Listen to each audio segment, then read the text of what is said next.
지금 당장 그 건강검진 예약 전화를 끊으십시오. 병원에서 오라고 해서 혹은 자식들이 효도한다고 해서 덜컥 예약한 그 비싼 종합검진이 오히려 여러분의 수명을 깎아먹고 남은 노후를 병상에 눕게 만들 수도 있습니다. 정말 섬뜩한 이야기지만 75세가 넘으셨다면 아무 증상도 없는데 암을 찾겠다고 검사를 받는 것은 내 몸에 불을 지르는 것과 똑같습니다. 오늘 이 영상을 끝까지 보지 않으시면 여러분은 수백만 원을 쓰고도 오히려 멀쩡한 몸을 망가뜨리는 억울한 일을 당하실 수 있습니다. 딱 3분만 집중해 주십시오. 이 3분이 여러분의 10년치 병원비를 아껴드리고 무엇보다 평온한 노후를 지켜드릴 생명보험이 될 것입니다. 본격적인 이야기를 시작하기 전에 제 진료실 찾아오셨던 76세 박영식 아버님의 사연을 들려드리겠습니다. 박 아버님은 동네에서 소문난 건강 체질이셨습니다. 매일 뒷산을 오르내리시고 밥도 2공기씩 뚝딱 비우시는 분이셨죠. 그런데 친구분이 덜컥 암 진단을 받았다는 소식을 듣고 불안한 마음에 자식들을 졸라 대학병원에서 가장 비싼 프리미엄 건강검진을 받으셨습니다. 결과가 어땠을까요? 복부 CT에서 췌장에 좁쌀만한 물혹이 보인다는 소견이 나왔습니다. 의사는 암은 아닌 것 같지만 혹시 모르니 조직 검사를 해보자고 했죠. 그 혹시 모른다는 말 한마디가 아버님의 인생을 송두리째 흔들었습니다. 불안감에 잠도 못 주무시던 아버님은 결국 내시경 조직 검사를 받으셨는데 그 과정에서 췌장이 건드려져 급성 췌장염이 오고 말았습니다. 췌장염 통증은 산통보다 심하다고 하죠. 건강하던 아버님은 중환자실에서 한 달을 사경을 헤매셨고 퇴원하실 때는 혼자 걷지도 못해 휠체어를 타고 나오셨습니다. 나중에 알고 보니 그 물혹은 그냥 나이 들면 생기는 주름살 같은 단순한 물집이었습니다. 긁어 부스럼이라는 말이 딱 이럴 때 쓰는 말 아니겠습니까? 박 아버님은 제 손을 잡고 눈물을 흘리며 말씀하셨습니다. 선생님 멀쩡한 놈이 제 발로 지옥을 걸어 들어갔습니다. 그냥 모르는 게 약이었습니다. 여러분, 이게 박 아버님만의 불운일까요? 아닙니다. 75세가 넘어가면 우리 몸은 기계로 치면 50만 킬로미터를 달린 오래된 클래식카와 같습니다. 여기저기 녹도 슬고 기름칠도 벗겨지고 엔진 소리도 좀 거칠어집니다. 이건 고장이 아니라 80년 세월을 버텨온 훈장이고 자연스러운 노화입니다. 그런데 최첨단 검사 기계들은 이 세월의 흔적을 봐주지 않습니다. 기계 눈에는 낡은 것은 곧 비정상이고 질병입니다. 그래서 경고음을 울리고 의사는 방어적인 태도로 추가 검사를 권합니다. 그러면 낡은 부품을 억지로 갈아 끼우려다 차가 완전히 퍼져버리는 폭포수 효과가 발생합니다. 검사 하나가 꼬리를 물고 시술로 이어지고 결국 합병증으로 끝나는 비극이죠. 그래서 오늘 제가 75세 이후에는 절대 받지 말아야 할 5가지 검사를 딱 정해드리겠습니다. 자, 이제부터는 호흡을 가다듬고 제가 드리는 말씀을 뼛속 깊이 새기셔야 합니다. 앞서 말씀드린 절대 하지 말아야 할 5가지 검사가 단순히 돈 낭비라서 말리는 것이 아닙니다. 이 검사들이 구체적으로 어떻게 여러분의 노년 건강을 도미노처럼 무너뜨리는지 그 무시무시한 의학적 메커니즘과 병원에 숨겨진 속사정을 낱낱이 파헤쳐 드리겠습니다. 이 내용을 완전히 이해하신다면 앞으로 그 어떤 의사가 검사를 권해도 흔들리지 않는 단단한 기준이 생기실 겁니다. 첫 번째로 경고했던 무증상 소변 세균 검사의 진실을 더 깊이 들여다봅시다. 여러분, 우리 몸은 무균실이 아닙니다. 특히 나이가 들면 방광의 탄력이 떨어져 소변을 봐도 시원하게 다 비워지지 않고 조금씩 남게 됩니다. 고인 물에 이끼가 끼듯 이 잔뇨에는 세균이 살기 마련입니다. 그런데 놀랍게도 이 세균들은 우리 몸을 공격하는 적군이 아니라 이미 우리 몸과 평화협정을 맺은 공생균들입니다.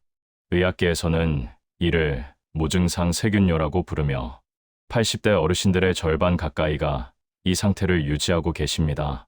문제는 검사 결과지에 세균 검출이라는 빨간 글씨가 찍히는 순간 발생합니다. 불안한 마음에 항생제를 드시기 시작하면 그때부터 몸속에서는 핵전쟁이 일어납니다. 항생제는 피하 식별이 없습니다. 방광을 지키던 착한 세균뿐만 아니라 장 속에서 면역력을 담당하던 유익균까지 모조리 죽여버립니다. 어르신들이 항생제 드시고 나서 설사를 한다, 소화가 안 된다, 기운이 없다 하시는 이유가 바로 이겁니다. 더 끔찍한 것은 그 다음입니다. 착한 세균들이 전멸한 빈 방광은 무주공산이 됩니다. 이때를 틈타 병원에서 떠돌던 항생제 내성을 가진 지독한 슈퍼박테리아가 침입합니다. 예전 같으면 터주대감 세균들이 막아줬겠지만 이제는 방어막이 없습니다. 결국 평생 걸려본 적 없는 난치성 방광염이나 세균이 콩팥을 타고 올라가 피를 썩게 만드는 폐혈증 같은 치명적인 합병증으로 이어집니다. 소변에서 냄새가 좀 나거나 색이 탁한 것은 물을 적게 드셔서 농축되었을 가능성이 90%입니다. 약을 찾기 전에 따뜻한 물 한 잔을 더 드십시오. 그것이 진짜 치료입니다. 두 번째, 무증상 심전도 검사가 불러오는 의료 쇼핑의 덫에 대해 말씀드리겠습니다. 75세가 넘은 심장은 낡은 엔진과 같습니다. 불규칙하게 뛸 수도 있고 박자가 좀 느려질 수도 있습니다. 하지만 어르신이 숨차서 못 걷는 게 아니라면 이 심장은 80년 동안 여러분을 살리기 위해 최적화된 상태로 적응한 것입니다. 그런데 건강검진에서 심전도를 찍으면 기계는 가차없이 부정맥 의심, 심근 허혈 의심 판정을 내립니다. 이때부터 폭포수 효과가 시작됩니다. 불안한 마음에 대학병원 심장내과를 찾습니다. 의사는 정밀 검사를 위해 심장 초음파를 보자고 합니다. 여기서 뭔가 애매하면 심장 CT를 찍자고 하고, 혈관이 좀 좁아 보인다 싶으면 결국 사타구니, 혈관을 뚫고 관을 넣는 관상동맥 조영술까지 가게 됩니다. 이 과정이 왜 위험할까요? CT와 조영술에 쓰이는 조영제라는 약물은 콩팥에 치명적인 독성을 가집니다. 젊은 사람은 금방 배출하지만 75세 이상 어르신들은 이 조영제 때문에 멀쩡하던 콩팥이 망가져 평생 투석을 해야 하는 급성 심부전이 올 확률이 매우 높습니다. 심장 좀 확인하려다가 콩팥을 잃는 겁니다. 또한 혈관에 관을 넣다가 노화된 혈관 벽에 붙어있던 기름, 찌꺼기가 떨어져 나가 뇌혈관을 막으면 검사받다가 뇌졸중이 오는 기막힌 상황이 벌어집니다. 여러분이 지금 등산도 하고 계단도 오르신다면 기계가 찍어낸 그래프보다 여러분의 튼튼한 두 다리를 믿으십시오. 세 번째, 단순 요통에 찍는 척추 MRI는 여러분을 수술대로 유인하는 가장 달콤한 악마입니다. 허리가 아파서 사진을 찍었더니 디스크가 터졌대, 척추관이 꽉 막혔대 하며 수술 날짜 잡으시는 어르신들, 제발 멈추십시오. 60세 이상 성인을 대상으로 아무 증상이 없는 사람들을 데려다 MRI를 찍어봤더니 무려 90%에서 디스크 탈출이나 협착증 소견이 발견되었습니다. 즉, 나이 들면 주름살이 생기듯 척추도 늙어서 모양이 변하는 것은 당연한 자연의 섭리라는 뜻입니다. 그런데 MRI라는 초고화질 사진으로 내 척추가 찌그러진 모습을 눈으로 확인하는 순간 환자는 공포에 질립니다. 아, 내 허리가 이 지경이라서 아팠구나 라고 착각하게 되는 것이죠. 이것을 의학적으로는 영상학적 소견과 임상 증상의 불일치라고 합니다. 사진은 엉망이어도 안 아픈 사람이 있고 사진은 멀쩡한데 아픈 사람이 있습니다. 통증은 척추 모양 때문이 아니라 척추를 감싸고 있는 근육이 약해져서 생기는 경우가 훨씬 많습니다. 이때 덜컥 수술을 결정하면 어떻게 될까요? 척추 수술은 필연적으로 주변의 근육과 인대를 건드리게 됩니다. 75세가 넘으면 한번 손상된 근육은 다시 재생되지 않습니다. 뼈를 깎아내고 나사를 박아서 모양은 예쁘게 펴놨을지 몰라도 그 뼈를 지탱해 줄 근육이 다 망가져서 결국 수술 전보다 허리를 더 못 쓰게 되는 척추 수술 실패 증후군을 겪을 확률이 너무나 높습니다. 대소변을 못 가리거나 다리에 힘이 빠져 풋드롭이 온 게 아니라면 척추 MRI는 찍을 돈으로 질 좋은 등산화를 사서 평지를 걷는 것이 100번 낫습니다. 네 번째, 남성분들의 전립선암 수치 검사는 삶의 존엄성과 직결된 문제입니다. 많은 분이 암은 무조건 빨리 찾아서 없애야 한다고 생각하십니다. 하지만 전립선암은 다릅니다. 이 암은 진행 속도가 너무나 느려서 거북이 암 혹은 순환암이라고 불립니다. 실제 부검 연구에 따르면 천수를 누리고 돌아가신 80대 남성의 절반 이상에서 전립선암이 발견되었습니다. 그분들은 암이 있는지도 모르고 사셨고 암 때문에 돌아가시지도 않았습니다. 그런데 75세가 넘어서 이 수치를 확인하고 암을 찾아내면 그때부터는 환자가 됩니다. 의사는 암이 있으니 치료하자고 할 수밖에 없습니다. 전립선을 드러내는 수술을 하거나 방사선 치료를 받게 되는데 75세 이상의 고령에서 이 치료를 받으면 괄약근의 조절 능력이 완전히 파괴될 가능성이 큽니다. 상상해 보십시오. 몸은 건강한데 소변을 조절할 수 없어 스문의 시간 기저귀를 차야 합니다. 외출도 두렵고 친구 만나기도 꺼려지고 밤새 축축한 느낌에 잠을 설칩니다. 남성으로서의 기능이 사라지는 상실감은 말할 것도 없습니다. 암세포 몇 개 없애려다가 남은 20년의 존엄한 삶을 기저귀와 맞바꾸는 셈입니다. 75세 이후의 전립선암은 치료의 대상이 아니라 그저 내 몸의 일부로 받아들이고 함께 늙어가는 친구입니다. 마지막 5번째, 75세 이후의 대장 내시경은 득보다 실이 압도적으로 큰 도박입니다. 여러분, 대장 내시경을 하려면 장을 비우는 약을 드셔야 하죠. 젊은 사람도 탈진할 만큼 힘든 과정입니다. 75세 이상 어르신이 4리터가 넘는 물약과 설사를 견디다 보면 몸속 전해질 균형이 깨져서 심장이 멎거나 콩팥이 망가지는 응급 상황이 빈번하게 발생합니다. 게다가 노인의 장은 젊은이의 장처럼 두껍고 튼튼하지 않습니다. 얇은 종이장처럼 약해져 있습니다. 내시경 카메라가 조금만 잘못 스쳐도 장이 찢어지는 천공이 발생할 위험이 젊은 사람보다 5배 이상 높습니다. 장이 터지면 뱃속이 변으로 오염되어 복막염이 오고 응급 수술을 해야 하는데 고령의 전신 마취와 개복 수술을 견디는 것은 암 수술보다 더 위험합니다. 가장 중요한 팩트는 이것입니다. 대장 용종이 자라서 암이 되는 데는 평균 10년에서 15년이 걸립니다. 75세에 용종이 하나 있다 한들 그게 암이 되어 여러분을 위협하려면 90세는 되어야 합니다. 10년 뒤에 불확실한 위험을 막겠다고 당장 오늘 장이 터지거나 마취에서 깨어나지 못할 위험을 감수하는 것은 어리석은 일입니다. 5년 전에 했을 때 괜찮았다면 그것으로 충분합니다. 여러분의 장은 이미 할 일을 다 했습니다. 이제는 괴롭히지 말고 쉬게 해줘야 합니다. 사랑하는 시녀 여러분, 그리고 부모님을 걱정하는 자녀 여러분. 의학은 사람을 살리기 위해 존재하지만 때로는 과도한 의학이 사람의 평온한 노후를 방해하기도 합니다.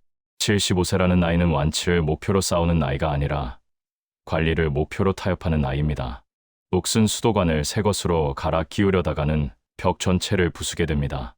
조금 녹물이 나와도 필터를 끼워서 쓰고 물을 틀어두는 지혜가 필요한 때입니다.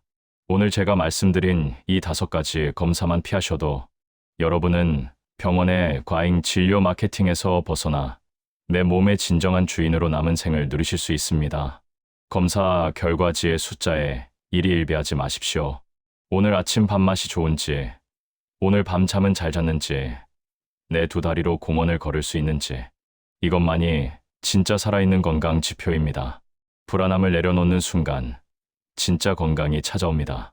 현명한 포기가 때로는 가장 적극적인 치료가 된다는 사실 꼭 기억해 주십시오. 자, 이제 하지 말아야 할 것은 확실히 아셨을 겁니다. 그럼 불안해서 어떻게 사냐고요? 그래서 준비했습니다. 병원 검사비 아껴서 투자해야 할 진짜 노후.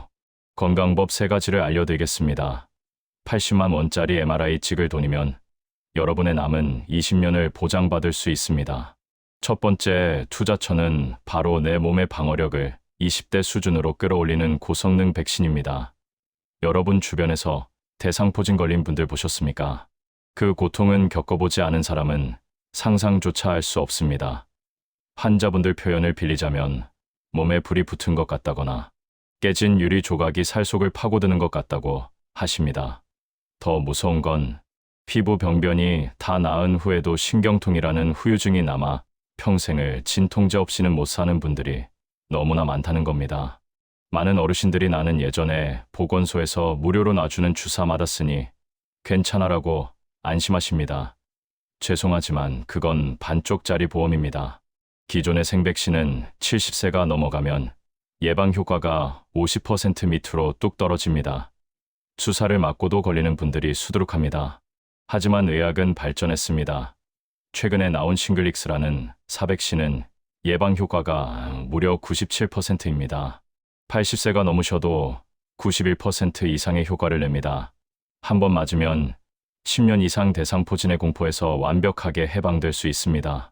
가격이 50만 원에서 60만 원 정도로 비싸서 망설이시는데 쓸데없는 허리 MRI 한 번 안 찍으면 우리 부부가 함께 맞을 수 있는 돈입니다.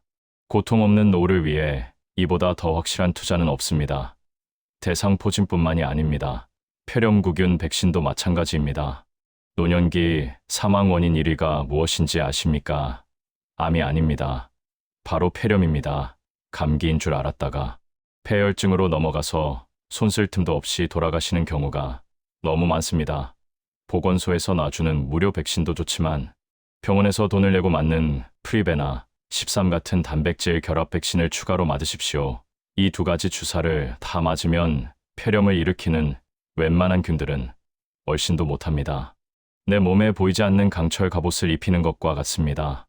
두 번째 투자처는 약국이 아니라 바로 정육점과 신발 가게입니다. 나이가 들면 왜 자꾸 여기저기 쑤시고 기운이 없고 걸음걸이가 비틀거릴까요? 뼈가 약해서가 아닙니다. 뼈를 잡아주는 근육이 빠져나가서 그렇습니다. 이것을 근감소증이라고 하는데 노년기 건강의 가장 큰 적입니다. 근육이 없으면 당뇨도 오고 고혈압도 오고 낙상 사고로 이어져 결국 침대에 눕게 됩니다.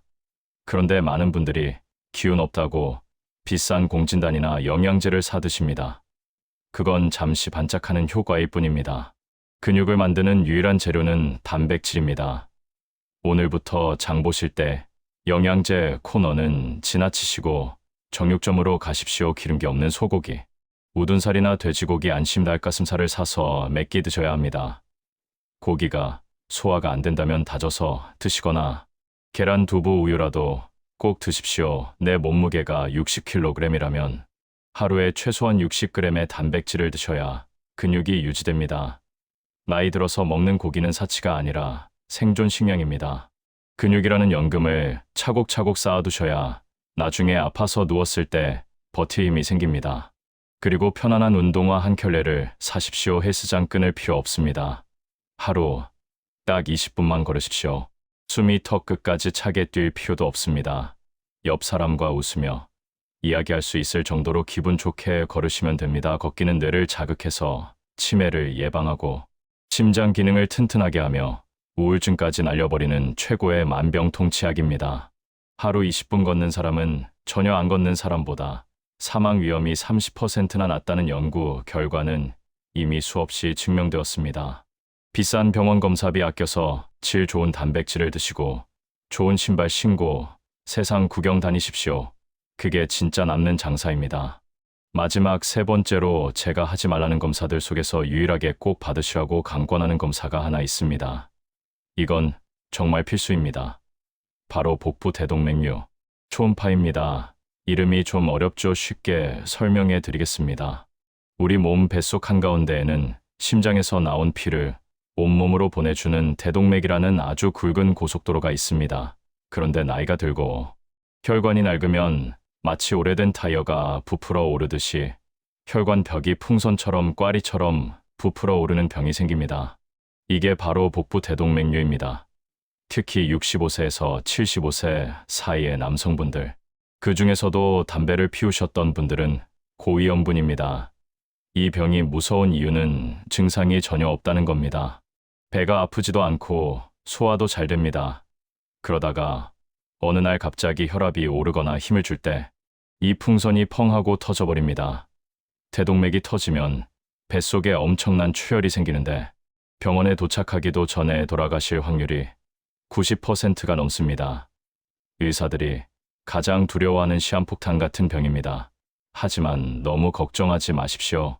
이 무서운 병을 아주 쉽고 간단하게 찾아낼 방법이 있습니다. 바로 복부 초음파입니다. 금식할 필요도 없고 아프지도 않고 방사선 걱정도 없습니다. 배에 젤을 바르고 문지르기만 하면 10분 안에 혈관이 부풀었는지 아닌지 바로 알 수 있습니다. 만약 부풀어 있다면 크기를 추적, 관찰하다가 터지기 전에 간단한 시술로 혈관을 튼튼하게 막아주면 천수를 누리시는데 아무 지장이 없습니다. 이건 매년 검사할 필요도 없습니다. 평생 딱 한 번만 제대로 검사받으시면 됩니다.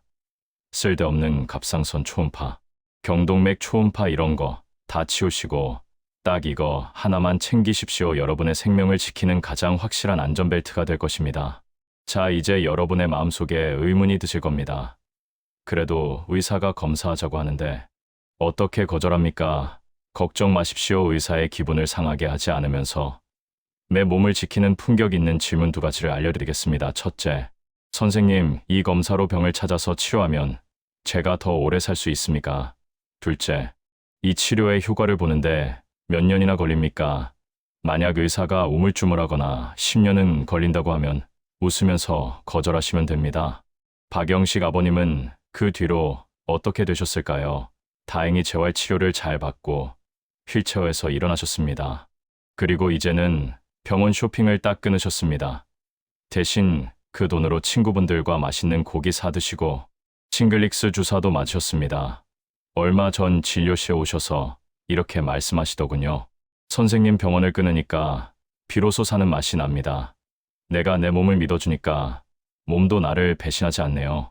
사랑하는 시니어 여러분, 여러분의 몸은 고장난 기계가 아니라 80년 세월을 이겨낸 위대한 역사책입니다. 낡은 것을 병이라 부르며 칼을 대지 마십시오. 병원 검사표에 적힌 숫자보다 오늘 내가 느끼는 컨디션과 입맛이 더 정확한 건강 지표입니다. 오늘부터 불필요한 검사는 과감히 내려놓으시고 그 돈과 시간으로 맛있는 것 드시고 많이 웃으십시오. 그것이 100세 시대를 살아가는 진짜 지혜입니다. 오늘 내용이 도움이 되셨다면 댓글에 건강 독립이라고 남겨주시고 주변 분들에게도 꼭 공유해 주세요. 구독과 좋아요는 제가 더 좋은 정보를 만드는 데 큰 힘이 됩니다. 오늘도 건강하고 활기찬 하루 보내십시오. 감사합니다.